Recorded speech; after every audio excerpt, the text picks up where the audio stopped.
Hello, ladies and gentlemen, and welcome to another Daniel Hendrick Experience podcast, where every Sunday we interview internationally acclaimed opera singers.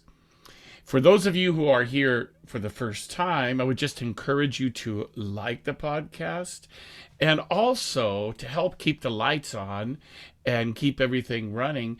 If you could become a subscriber, it's only $3 a month. We would really appreciate that.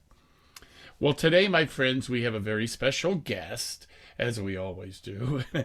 But this gentleman not only is an internationally acclaimed opera singer, but Mr. Mark Sampson is also the president and founder of Berlin Opera Academy, Vancouver Summer Opera Workshops, and was the co-founder of Lyric Opera Studio Weimar.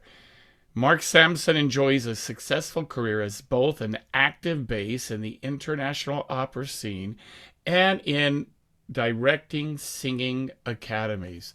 So I'm super excited to meet Mark in person.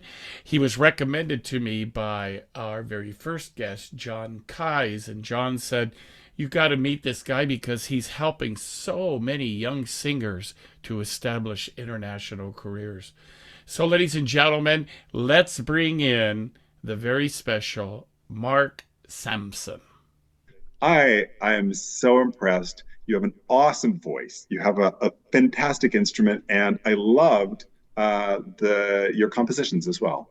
Um, Thank you. like I dabble a little in composing myself, and so I have even more respect because I think when you've tried to, and struggled through to actually see something come at the end result, just what an awesome. I don't know. There must have been some moments for you that you really just thought, man, I did it. Anyway, I don't know if it Eh, lands like that for you, but when I did my Tango de Amor that you probably heard with the Istanbul yeah, yeah. Symphony, that was the first time I heard it with orchestra, and it almost brought me to tears. It was I, and this orchestra, 80-piece orchestra, right, in the opera house there in Istanbul. And so my wife is in the audience, and here they are playing my song, but the musicians didn't know I wrote it until after the first time through, and my wife said you could see them, the one on the left over here, I don't know what instrument that was, figured it out from the score, and it went all the way around. They were tapping each other, no and they gave way. me this musician's ovation, which was really wonderful. uh, That's special. to be appreciated as That's a special. composer is a different equation, Well, and not Yeah. only that, I think it's a really rare, like, I don't know. It's just such a small subset of people that actually get to have the pleasure of then bringing it to life. I think for me, the nicest thing about singing is you have the best seat in the house because it's in you. It's this roar that comes from within. And yeah, when I think of that, that must have been so, I don't know, special. And also, I don't know for you, but for me, having, like your wife, having someone meaningful in the audience, um, it just,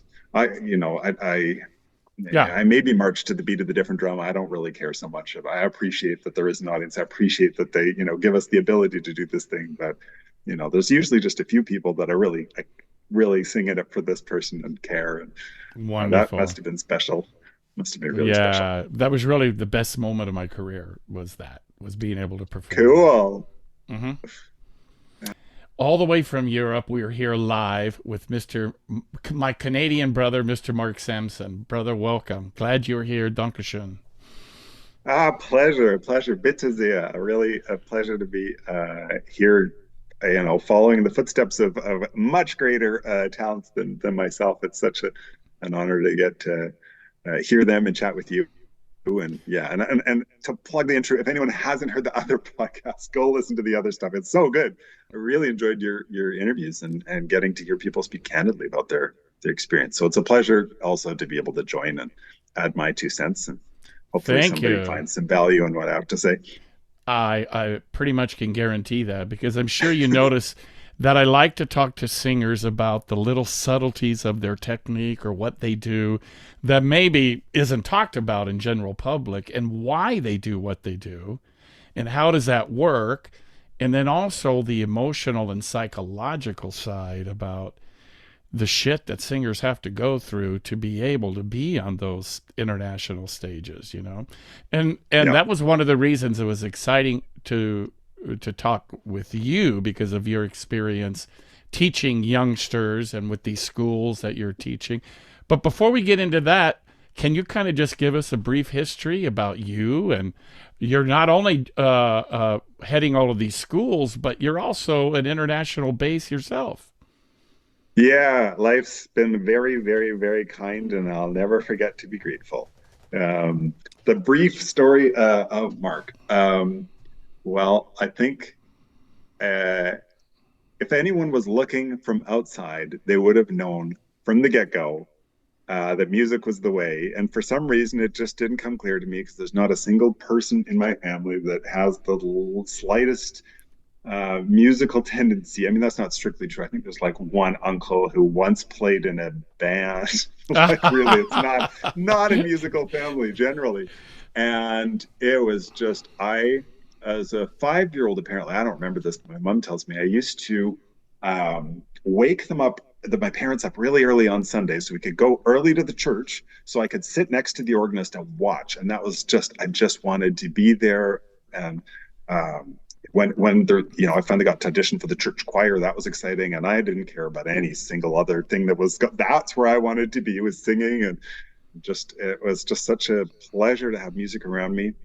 When I think it was about 11, I took the frame off my bedroom door so that I could pull the piano bit at a time. We had a big grand upright into my bedroom so I could shove it right at the end of the bed. So the second I woke up, I could just start playing. Like there was a few Mm. signs that maybe I should consider music, but I honestly didn't know you could do this. I didn't know it was a job. It was so remote from my family. And I grew up in Vancouver where, we have nature much more than culture in or we do have culture, but the Yes. culture is not a classical music culture. Right. Um, Although and they do have the Vancouver Opera there now, so yeah. I mean, it's yeah. a great place. So yeah, it was certainly meant to be, but I was too dense to figure it out. So I went. Science was the thing I seemed good at, and won a couple national competitions and things, and I it saw seemed like that. a thing you can't not. I couldn't not finish a math degree. It was sort of this expectation of the family, like, of course you must go and finish. Like this is the equivalent of surely you can't finish school at grade 9. Like this was just what was to be done. Anyway, while I was there, again, it should have been obvious. I had a stack of papers. I was a TA for one of the profs, and a stack of papers to grade for, whatever math, geometry course or something. And every day I'd just go over to the music building and I would go to the back of the recital hall and I'd just lay down back there and just listen, laying on the floor at the back of the thing, or go up to the music library where they had endless records that I could pull out and play on turntables. Wow. And I just sit there with my math papers, working through it. And again, it's like if anyone's observing, like, man, he just won't get a hint. Like, do music; it's what you like. But I just wouldn't. It was only I finally auditioned for the Vancouver Bach Choir, and the person who heard me just jumped when I auditioned. I'd never auditioned for. I didn't know what to do. I was nervous as could be. They said, "Sing a scale." Practice scales. Ah, wow. So And how yeah, old were you? anyways, I sang. Well, I was probably like that was quite a bit older. I was like 20 at this point. I was in university. So I Okay. sang in the church choir, not done anything, played piano, and my piano teacher was this organist, the church organist. I yanked my parents out of bed before I negotiated for lessons with her. And so I'd played piano my whole life, and finally at around 20, my piano teacher passed away. And she had previous to that tried to send me to university to take piano lessons and with a professor at university and go on that track. And I was just like, I don't know. I viewed her as like an extra grandmother. I'm like, I'm not getting a Mm. replacement grandmother. That's not how this works. Oh, But right. when she passed away, I didn't want to have any other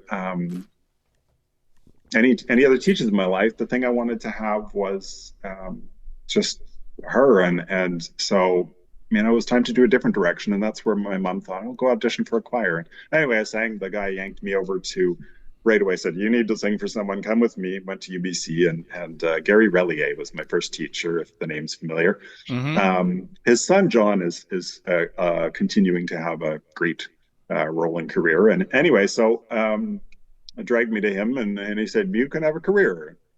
Quit science and do this. And I said, no, I'm going to keep going and finish my degree. Anyway, I did. And in the end, I think that was one of the weirdest blessings in disguise. I don't think any career day would have ever pitched to me like, set up your own opera academies. You can maybe transform the way classical music education works.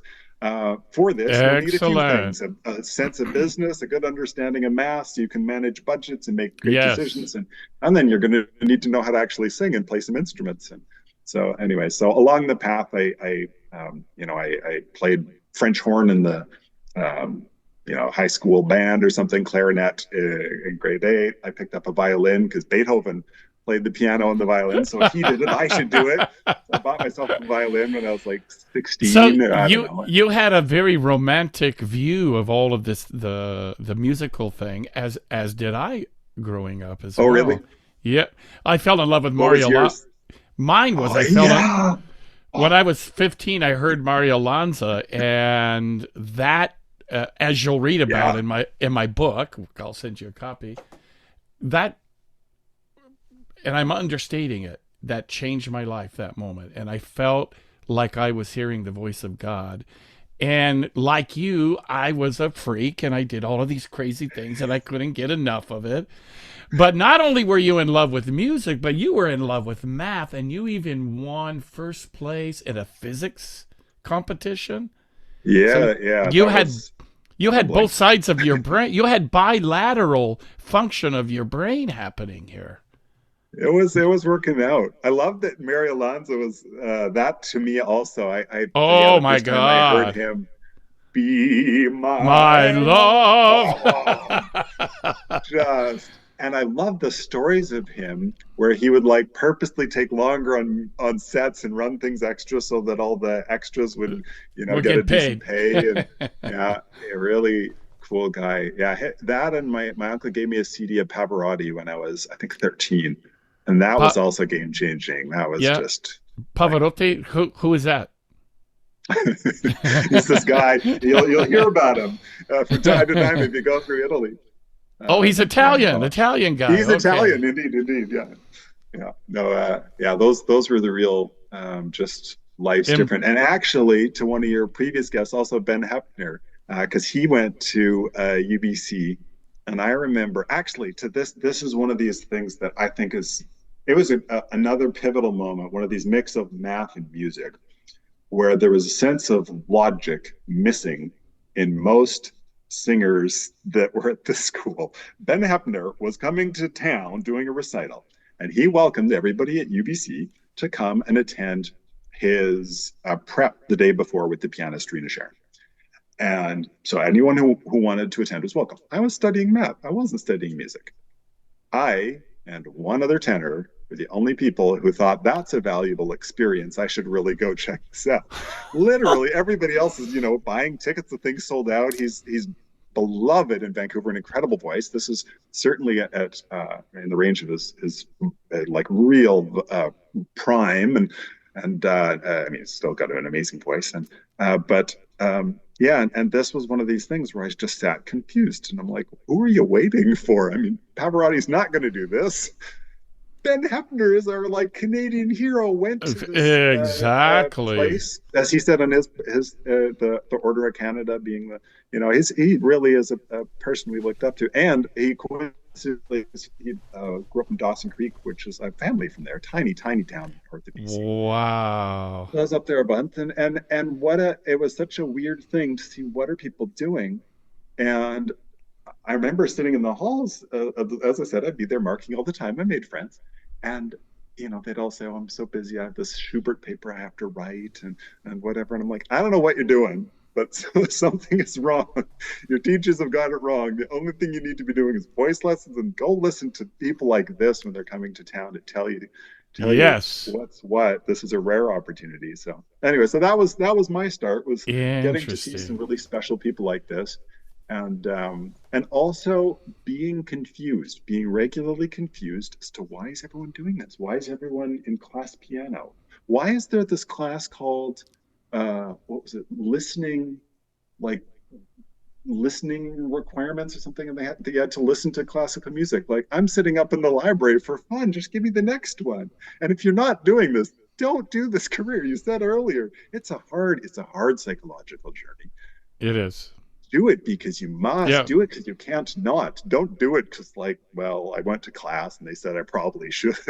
Like, Wow. And what anyway. you were describing about the Ben Heppner rehearsal, I am totally down with your, not a theory, but your understanding of that. That is more important than the actual concert. Absolutely. It's like Absolutely. I also tell my students, go find whoever your idol is, but find recordings or live performances when they were sick. Yeah, yeah. Because there you're going to find out what they really did instead of what was Absolutely. working all the time. So Yeah, yeah. there are we were talking about Pavarotti. There are some recordings of him where you can see him having to adjust when he's sick and what he's Yeah. doing. And you know who else? Freddie Mercury. Really? You know, from Queen, right? From Yeah, yeah, of Queen. course, of course. How the hell did he do that with that extension, Yeah, mixing that voice up and down? yeah, yeah, And then you could hear what he relied on. Of course, at this point he had AIDS and he was really struggling with the physical strength. But yeah, you can hear the mechanism and the procedure that he was using to be able to connect to that upper voice. And so I totally encourage. I can't believe that people had the opportunity to be in the presence of Ben Heppner in a rehearsal and they didn't yeah, go. yeah. Well, and actually, speaking of Freddie Mercury, that's a nice tangent. I think it was Berlin Opera Academy 2019. Um, the the producer and director of Live Aid applied to teach with us. And the funny thing is, it was a letter that came in the mail. I put it on my desk and I looked at it and I just kind of browsed through it. And I remember seeing AVA, Academy of Vocal Arts. And I, oh, well, that's interesting. And I just ignored somehow the rest of it when, lots of things come in all the time. I didn't really notice. Anyway, reached out to a friend at AVA who's been teaching there a while and actually was one of the people I set up a school with as well. And explain to the And folks out there what AVA is. Academy of Vocal Arts is one of the top uh, opera schools, training schools, sort of a finishing school. When you finished your master's, you'll go there. It's tuition paid. It's filled with phenomenal staff and faculty. I definitely feel like I'm plugging them, but they're actually going to host our auditions later, so I don't mind doing that. Okay. Spread the love.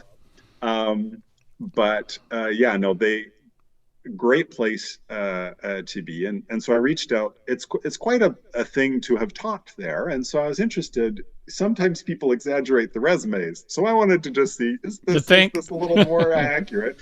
uh, so anyway, so I reached out. So, oh, that's probably before my time when this person was there, but yeah, it could have been.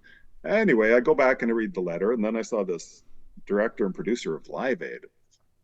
Seems unlikely. Let me look in the internet. Uh-huh. No, Vincent Scarza. It's the guy. He produced and directed the entire event. And Wow. after this, he went and he was a director in Hollywood shooting sort of not big movies, but like, I don't know, CSI somewhere. And anyway, he retired out of that. He'd moved back to Italy, but he was excited to get back into opera where he started before he went and became, a Hollywood director and worked with people like Wow. Queen and crazy things. So he came, and it was wonderful to hear the feedback he had, because I thought, what a rare opportunity to help opera sort of move forward, is to actually get some feedback with, like, where's Hollywood at? What's important there? And you think today, for young singers, audition videos are the be all end all. That's how you get, I mean, never mind Right. young singers, for everybody. It's how you now get agents to listen to you. So why not figure out how to do that right from someone who knows? And so anyway, we brought him in to have him work with people, and it was an interesting treat to have him sort of look at like, well, what are standard audition videos look like? Just someone who used to be in it and now is back. And it's like, why are we looking at the pianist the whole time? Oh, well, there's a requirement for this competition that the pianist has to be in frame. Well, that's not interesting. Let's Mm, do an establishing shot and then push in so I can actually right. see the face of the person I'm interested in the emotions of. Let me join a journey with you. This is obvious. Anyway, so we did a few things like this that was I just thought, oh, what a treat, and I think a very necessary thing for opera generally. But anyway, so that's the Freddie Mercury twist. I like that you brought him up. I love it. And I love Freddie Mercury's voice. I had the opportunity. Somebody sent me this file, and in the file was the "Mama just killed a man" and that whole song that was so famous, right? The Bohemian Yeah, Rhapsody. yeah. And in it were every part separated, so you could hear just his voice alone, Wow. and just to study what he did. And he used in that transition up into the upper register a lot of vocal fry to help him connect Yeah, that. yeah, yeah. And that was really fascinating. I love to study. When I lost my voice, I was studying a lot the like the black gospel singers, because Yeah, yeah. I perceived what they were doing was so similar to opera with all of the riffs that they did, and how similar Totally. that is to runs. But they did it intuitively and freely, and Yeah, um, yeah. so anyhow, I love to break outside of the box of what is conventional opera, because I think a lot of times opera singers become so indoctrinated into a left brain perception of technique that they forget there's a broader perspective here about the freedom of sound and connecting to your soul and heart. And but I totally agree. I totally agree. I I think that's, you know what, if I could speak to that, then if you cite the math thing to say the left brain bit, I think this, if there's a valuable thing to take forward from technique, I think as a particularly analytical person, um, I can be first in line to champion. That's not going to take you to the finish line. At the end of the day, that creative right brain side has to be a part of what you're Yeah, actually doing. Um, it's a partnership, to right? Yeah, 100%. I mean, I think it's super. I've had a really interesting experiences with some great coaches and teachers. Um, People with significant names wanting to teach, and I just want to check sort of what's your technique, what's your ideas of breathing, and what do you think here? And it's Mm-hmm. amazing how many times um, you can see a marriage of left and right brain, where, for Mm. example, they'll say, okay, when I sing, every part of my rib cage, my stomach, everything just expands the whole time, and I'm like, but physics, like, doesn't that create a massive vacuum? And then you have other, like, do you have an extra lung like a cow with four Yeah, stomachs? But how does this work? But instead of arguing, that the point isn't that. The point is they feel that. that's their But it's perception. super helpful then to, like, okay, do you Mm-hmm. mind if I stick my hands on you and see what's happening? And go, oh, okay, it is slightly slowly collapsing, but very evenly, no point that's Mm-hmm. really obvious.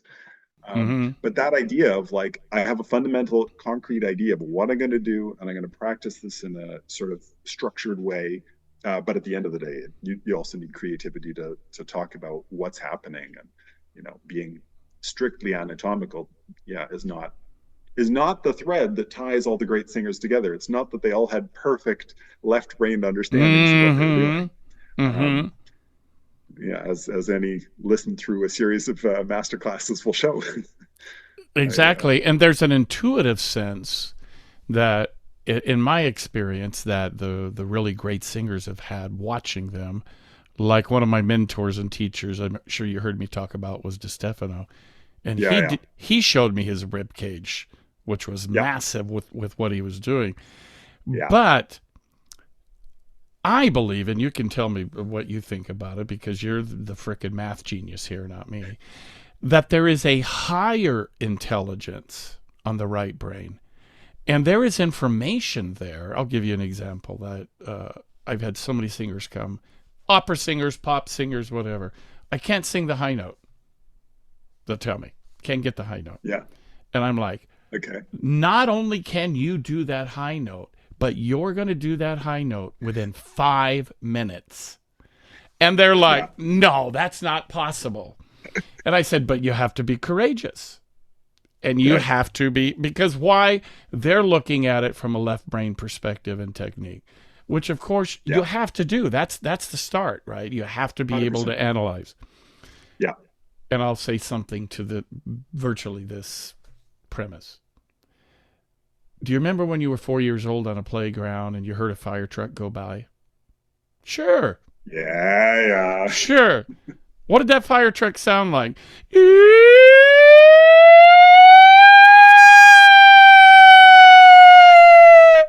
So they'll do that, and I'm like, okay. Were you thinking about breath support right there? Well, what do you mean? No, I was doing a fire truck. Because you went really, really long without breathing, and you went Yeah. right through the passaggio, and you went up to a high D natural, and you're telling me you're having trouble on La Fleur singing the B flat at the end of the Carmen aria? Yeah. Exactly.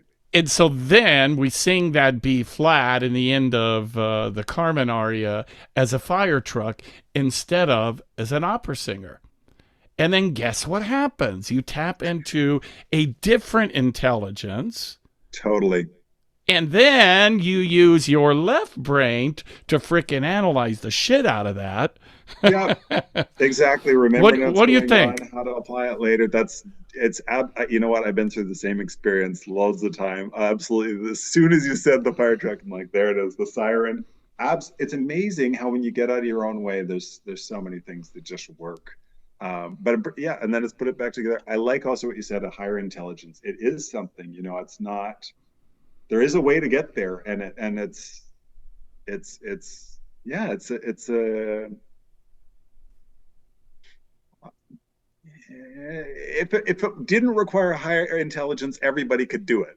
Everybody would quickly figure out how to put one and two together, but instead it does often require, somebody to point you in the right direction, and also to take the parts of it that are right, the parts of it that aren't, and go like that. There you We're going to save go. that. We're not going to save that. Yes. Yeah, It's like a baby's cry. If you're in the opera house and a absolutely. baby starts to cry, who do you hear? Is a baby thinking about singing loud? No, but Yeah, there's a frequency there and an intuitive quality of frequency that yeah, demands attention. And so that absolutely. to me is math. There is a Yeah, mathematical equation with what all babies do. The number yeah, one gets somebody's attention. And yeah, as humans, we all want to pay attention to that. It's powerful. They can do it very long periods of time and they don't freaking get tired. And yeah, you're like, what? That is, for me, the foundation of singing. It's yeah, creating sound that's free, unencumbered by anything, and you're not hurting your instrument. And it's powerful. But to say, yeah, hey, I just want to sing like a baby, well, it's ugly, so you can't do that. But you don't throw the yeah, baby out with the bathwater. yeah. One of my favorite teachers we've had over the years, Ricardo Tamura, a nice teacher we had at the academy. He remember we had a pianist accompanying him from Juilliard, and I think everybody is comfortable. There's no need to hide names in this because the story's great, and it was just. He basically would say, "Can I please have all the students at the beginning? Because I'd like to basically tell them all some of the same stuff I'm going to tell everybody, and very similar exactly to the baby bit." And the pianist from Juilliard, wonderful coach, accompanying him, would be like, it's pretty weird. I played a lot of his lessons now. I could definitely give a lesson of what he has to say. He works the same thing with everybody, which is Yes. definitely not the high ideal of teaching. You should be adapting to the individual. And yet, for absolutely, he's like, but it works. I don't know what to say. It works. People walk out of there much greater figuring out, okay, you got to have a baby who really wants something right now. And then you can add more, whatever you want to color it and add a little bit. Exactly. Without that little one, which I'm particularly acquainted with. I happen to have just celebrated my son's 1-year-old birthday Woo! 2 days ago. Congrats. 2 days ago. So yeah, I'm getting used to those baby cries and going, that is resonant. And I'll like the year west side. Yeah, years ago, I snuck in. I was singing at City Opera, and I snuck into the Met, actually into the theater. We could get Okay. into the Met for lunch and all that stuff for free, but I snuck into the theater and they were rehearsing Tosca with Pavarotti, and I'm like, well, he's not going to sing. But like you were talking about with Ben Heppner, the rehearsal, that's what I wanted to see. Yeah. Well, Pavarotti steps on the stage in the beginning of Tosca. There's, the gibbering lines, and then he does the Dammi colori before his Recondita Armonia. And Yeah. that Dammi colori, he actually sang it, but he was just talk singing it. And it went boom to the back Yeah. of that theater. And you could hear all the other opera singers on the stage, but Pavarotti was like right in front of me, and it had that baby's cry element to it. 100%. 100%. So It's also interesting. Oh, sorry, go ahead. go right ahead. Well, I was going to say, I think it's really interesting that that's also something that's sometimes skipped over. That there's just some fundamentals that a lot of people. I think this would be the summary that surprised me the most. There's a lot of fundamentals in opera education that, for some reason, are just missed. And babies cry a bit, explaining what support is. The number of times, the number of years I had lessons, more support, more support. What do you, okay, yeah, is this the thing you want? What's the, and as soon as you get a teacher that actually understands this reasonably well, it's what you said, it takes 5 minutes, maybe 20 if somebody's, it's a little slow Yes. going, but at most, never mind the sort of guru, stay with me for the next 5 years and I will lead you in the path where one day, like this. Yes. Because it's an Anyway, it's over I think it's an oversimplification. They'll say support, support, and then they're going to push on your abs and say here, give more here. Well, then you isolate the abdominal muscles and you're using all this energy just for that. When you're yeah, doing the baby's cry and you analyze it, it's a whole body experience. It isn't totally, one thing, it's totally. multiple things Yeah, simultaneously. So it's such a kick for me to watch a student that could go maybe 30 seconds holding a note, and then they yeah, do the siren or the baby's cry, and they're going almost 2 minutes holding a note. That is just a mind blowing experience. And then when you say, how are you doing that as opposed to supporting? I yeah. don't know. And I'm like, now we're going to engage the left brain and figure out what the hell you're doing. It sounds like you've had. I really happy to hear it. It sounds like the fundamentals of great teaching. But I'm curious what your transition was like into teaching. Starting from the stage. I know a lot of people. Not everybody likes that transition. Not everybody wants to teach. Not everyone has the gift for it. But it sounds like something you also share a passion for. Well, I never transitioned. Even when I was in high school, Okay. I was already teaching other people, right? Oh, So really? all it was a part of my composing. They're like, how did you compose? You never studied the piano. How did you do that? Well, I just sat at the piano and started writing songs, and then other singers in choir in school would say, well, how are you doing that? And I would. So even in early in my career, before I lost my voice, I was teaching then Cool. how to sing until I, quote, lost my voice with the spasmodic dysphonia. Yeah, yeah, And that, here I was the teacher singer guy and super famous sort of in my community. And then I went from up there to the bottom of the barrel. And it's yeah. like, It's a hard transition. Doctor, heal thyself, right? And I was like, I don't have any idea what I'm doing. Yeah, All I know is that I know that this is what I'm supposed to do. yeah, Like you, sitting in yeah. the back of the theater just listening, with your degrees in mathematics and science, being super smart. But there was a call in your soul, I believe, that was 100%. calling you, pushing you towards that. And I It's tell singers, if you don't have that, do not try to have a singing career. I remember one of the things. This is yeah. Here's the most solid. I've never heard these numbers said, and the reason I had these numbers is because apparently I need a better hobby. I remember it was the year I started Berlin Opera Academy. We were um, I wanted to find out what the profile of teachers looked like in the US and Canada. And, and send messages to people who'd be interested, say, hey, I'm starting this thing, whatever. We went through and looked at every teacher that I could find at any university, conservatory, or college in the US or Canada. And not private ones, just at those institutions. Sure. And in doing this, I came into a shocking number. I remember if I go back to UBC days, I'd sit in, as the math person, but I'd join opera workshops and things and talks. And I had this one guy giving a talk and he said, look left, look right. One of you might not make it. And like, I think back now, like, there's me. I think one more stayed in opera for a while. But the crazy thing is that's still just the size of a classroom. That's 30 people. So here's the crazy math. So there's of this list that I went through and counted you and the dear, wonderful, dearest listener, you can do this yourself. I again suggest better hobbies. Mm-hmm. Bring There my you numbers go. to verify. I had more than 5,000 people on this list. So if we just do some basic arithmetic, we say, okay, well, there's 5,000 teachers just at universities, never mind private teachers, of which there's at least many. But we take those people and we say, okay, what's the average size of a studio? Let's say the average teacher has, say, 20 students. We got 5,000 times 20. So we have 100,000 people studying right now. Wow. Okay. But now let's do some more. We're not looking at just students when you think about what are the job opportunities out there. We think a lot of people are graduated. There's a couple of batches out there trying to make it go. So let's Mm-hmm. multiply that by 2 or 3. Say there's a couple of graduation classes on the market. Not everybody's 100%, but just to look at the numbers roughly. So we're now 300,000 people that have graduated from university and are thinking of singing.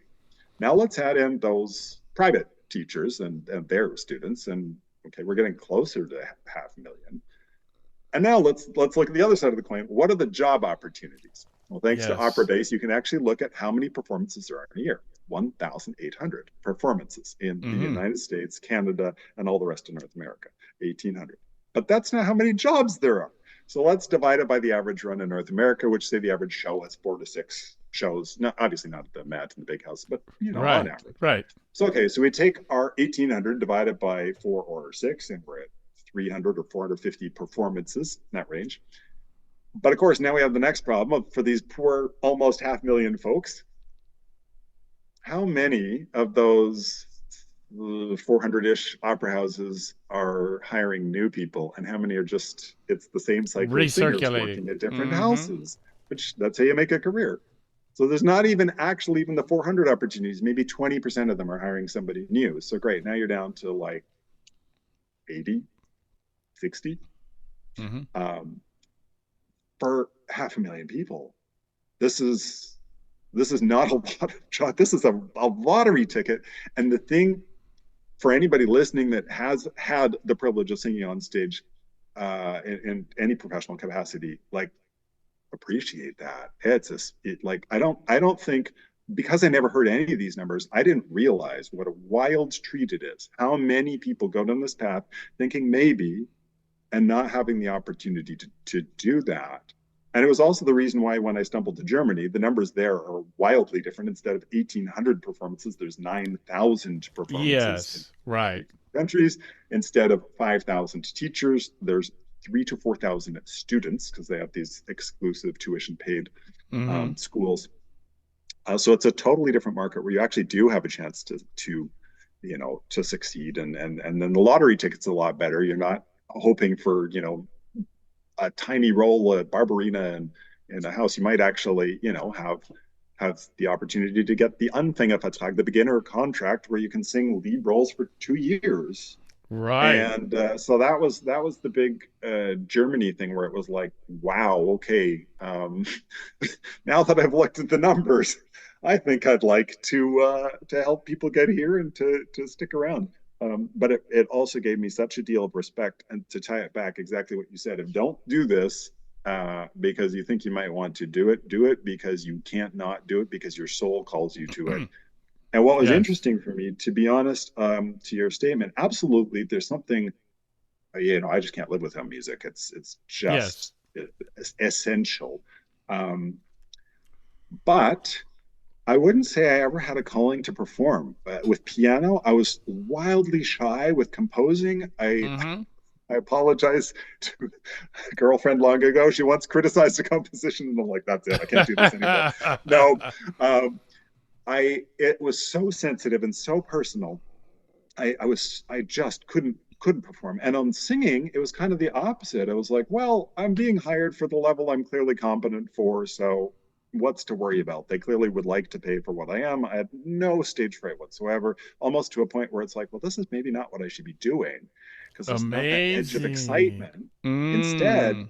the thing that really clicked it on, that really turned it on, was building these academies where I felt really like as I said, I never could have imagined. It was like, this is where my soul is engaged. This is where, Mm. There you go. being dead honest, of I would love to use my son as the excuse. My beloved partner is caring for him right now because we just had our early application deadline.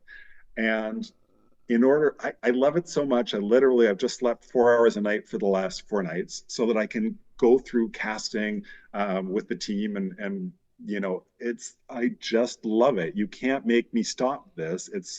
I just work with no end, and that's the really where I can feel a different level of engagement and a different level of response. That's where, for me, as a singer, as I say, many of the guests I look up to so much, the careers they have.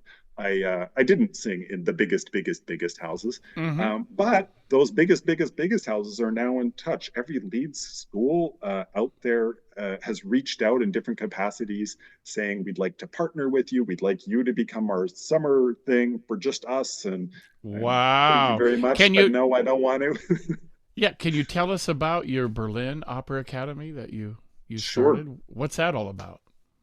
It was basically just a reflection of what I wish I had as a singer. It was just having the Mm. ability to take a fresh look from an external perspective. I did everything backwards. I didn't study singing first, like most people on the path did. I Yes. started with math. I then, coincidentally, thanks to a reasonable amount of talent, got hired at some very small local stuff directly. I then thought, oh, I should probably study more. I did a young artist program. I then thought I really should do this better. I went and did a bachelor's later and then a master's in pedagogy. I did everything in the wrong order. But part of it was also, along the way, I also wanted to just build schools were that were what I wanted. So the very first thing in Vancouver was I made a co-op where we just all paid equally in and would fly out teachers we really respected so that, we got to work with some special people. And building from that, I then, one of the people that I coincidentally worked with as I said, there's a tiny festival that said, do you want to come sing Bartolo? And said, well, only if I'm getting paid. And I was very young at the time and more focused on my worth instead of really thinking this is a Yes. great learning experience. I should focus on that. Anyway, and they said, well, we don't have money for the Bartolo, but we do have money for an assistant director. You want to be an assistant director? All right, I'll do both. That's fine. So the director of the show wound up being a colleague I worked with for a while, and I set up an academy with him in Weimar. And then after a year, I went to continue doing the singing thing. And having then built two at this time, I passed the Vancouver one off to a teacher from AVA, Luke Hausner, that I think it's still running it to this day. I think it grew into 4 cities. And anyway, so he's Wonderful. doing that. The colleague in Weimar is still doing the same thing I set up years ago. And after then singing for a while, I had a reporter ask, what is a role that you haven't sung that you really would love to still sing? I thought, oh no, I think I've sung everything I wanted to. I just Wow. did you have your list, and I thought that's not good. I should have things that later I realized actually I want to sing Javert and Les Miserables. But I hadn't yet branched into musical. I did a little That's later. But anyway, wonderful. so but it was a point where I thought it clued in me that it was maybe time for a shift, that there wasn't this I need to do this, but there was a sense of I need to make classical music education make sense for me. I Mm-hmm. felt so much. I don't want to criticize institutions as they are. I know it's very challenging to make changes within big institutions that are year round, it's hard to say, you know what, we should do it differently. But I felt the opportunity to do that. And I coincidentally had a few friends that were like intendant for 20 years and stepping down, general music director and stepping down, and just like, I don't want to do this. And so after 6 months, I'd say, how's the couch? Do you feel like doing something now? And Ah, wise yeah, I would guy. like to. And at the Yes. same time, a slew of friends all had basically, after singing with me, gone, had their Met debuts. And I thought, okay, well, you're free in the summer. Come on out. Let's do something. And the things I wanted to provide, the things I thought were valuable then, was I thought I'd always wanted to, as a young singer, sing for someone who's actually hiring. Don't give me this person who 30 years ago maybe could whatever. I don't know. Let me sing right Hmm. now for a person who spent the last 20 years actually making the decision and hear it from the horse's mouth. So that was our first conductors was people like that. Wow, And I bravo. also wanted, I know as a young singer, I loved my teachers and what they did teach was great, lots of respect, but I also wanted that thing of like, does that work now? And like singing, when you're older, you have a better sense of like good technique is good technique. Pavarotti's getting hired in every age, always, no matter what. Yes. But when you're younger, it's a little bit like, I just want the verification that what you're saying is still current and accurate. And I especially noticed it lacking sometimes when it came to how to audition or, how to get out there. That does change. The world does Mm-hmm. get Mm-hmm. out there. So I was excited to have people learn from teachers who were their age, who were in their demographic, Mm. who were just a little farther along the spectrum, but Yes. not at the like, let me hear the stories of yesteryear. That said, it was only because it was a summer academy. If it was a year-round institution, I would not do the same thing. I think it is extremely valuable to have teachers that have spent loads of time teaching. You learn to slow down, to do things in bite-sized chunks that are actually going to Right. land. Right. Experience is so valuable.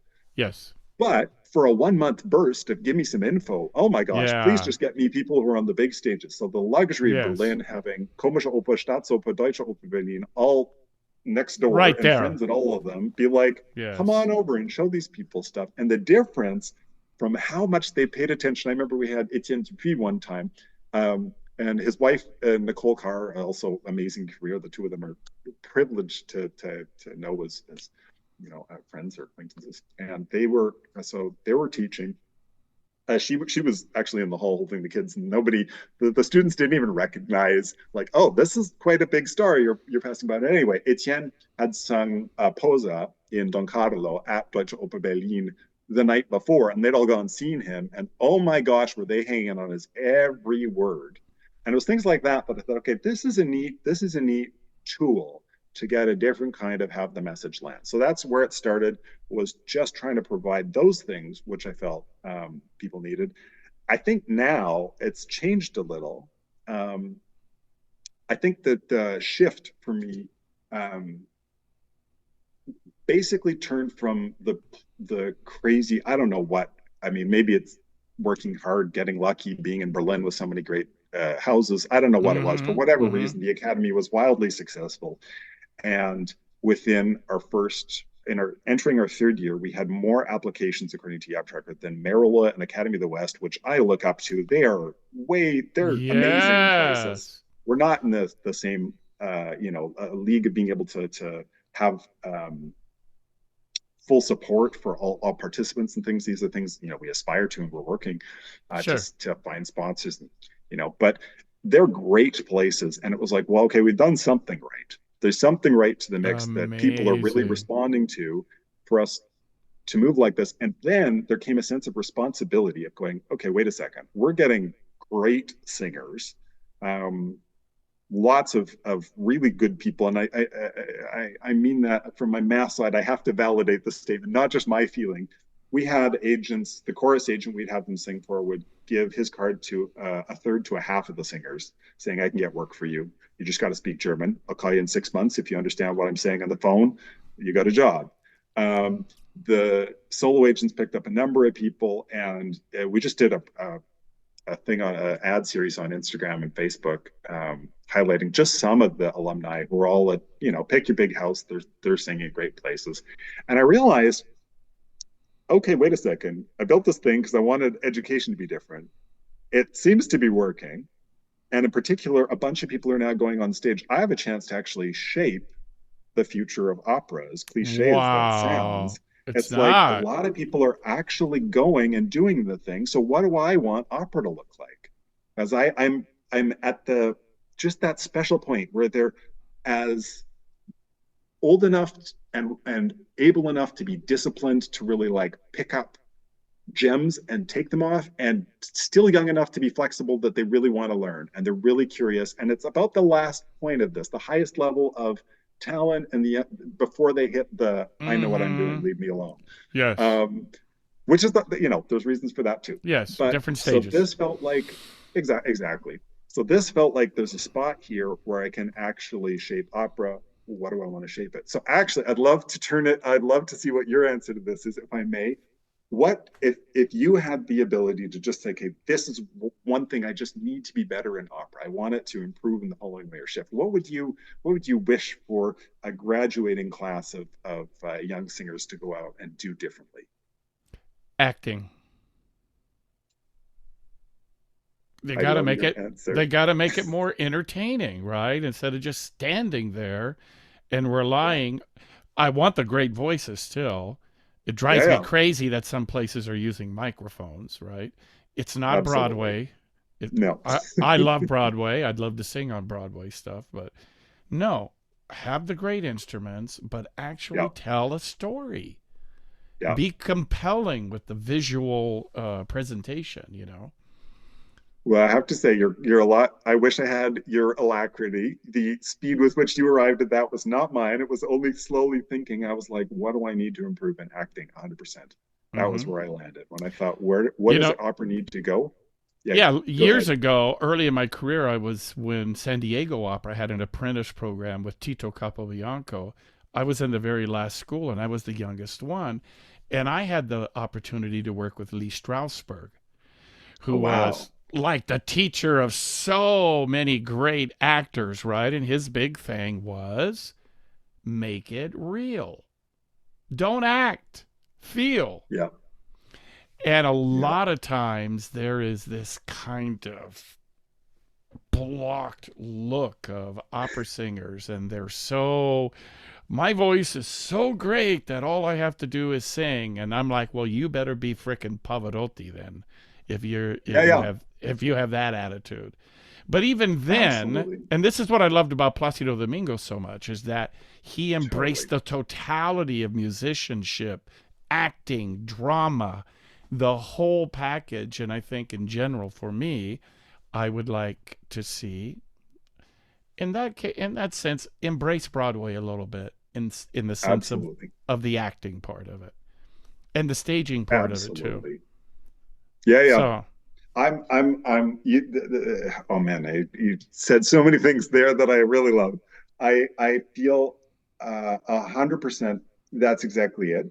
I think I definitely don't lay any blame at students' feet or even institutions. That's what I meant. It's really hard to shift to university and say, actually, we figured out what we need is to make our program like 60% singing, 40% acting. And I don't think anyone needs a counterpoint or, as a pianist, as a passionate, desperate lover of the history of every detail of every musician, that's not what you need. I think singing needs to be looked at more as a trade school, as to learn mm-hmm, how to do the thing, not how to write a wonderful paper about the thing. yeah. Well, brother, I got to run. Yeah, But sounds thank good. you so much again. Pleasure. What an honor. And don't forget to send me your address, and I'll send you the book. I will. I will. All right, And man. I really look forward to reading it. Thanks, Daniel, so much. Thanks. And if you have any singers along your path that you think would be good on the show, please send them my way. Yeah, absolutely. Okay. Absolutely. Do you have any particular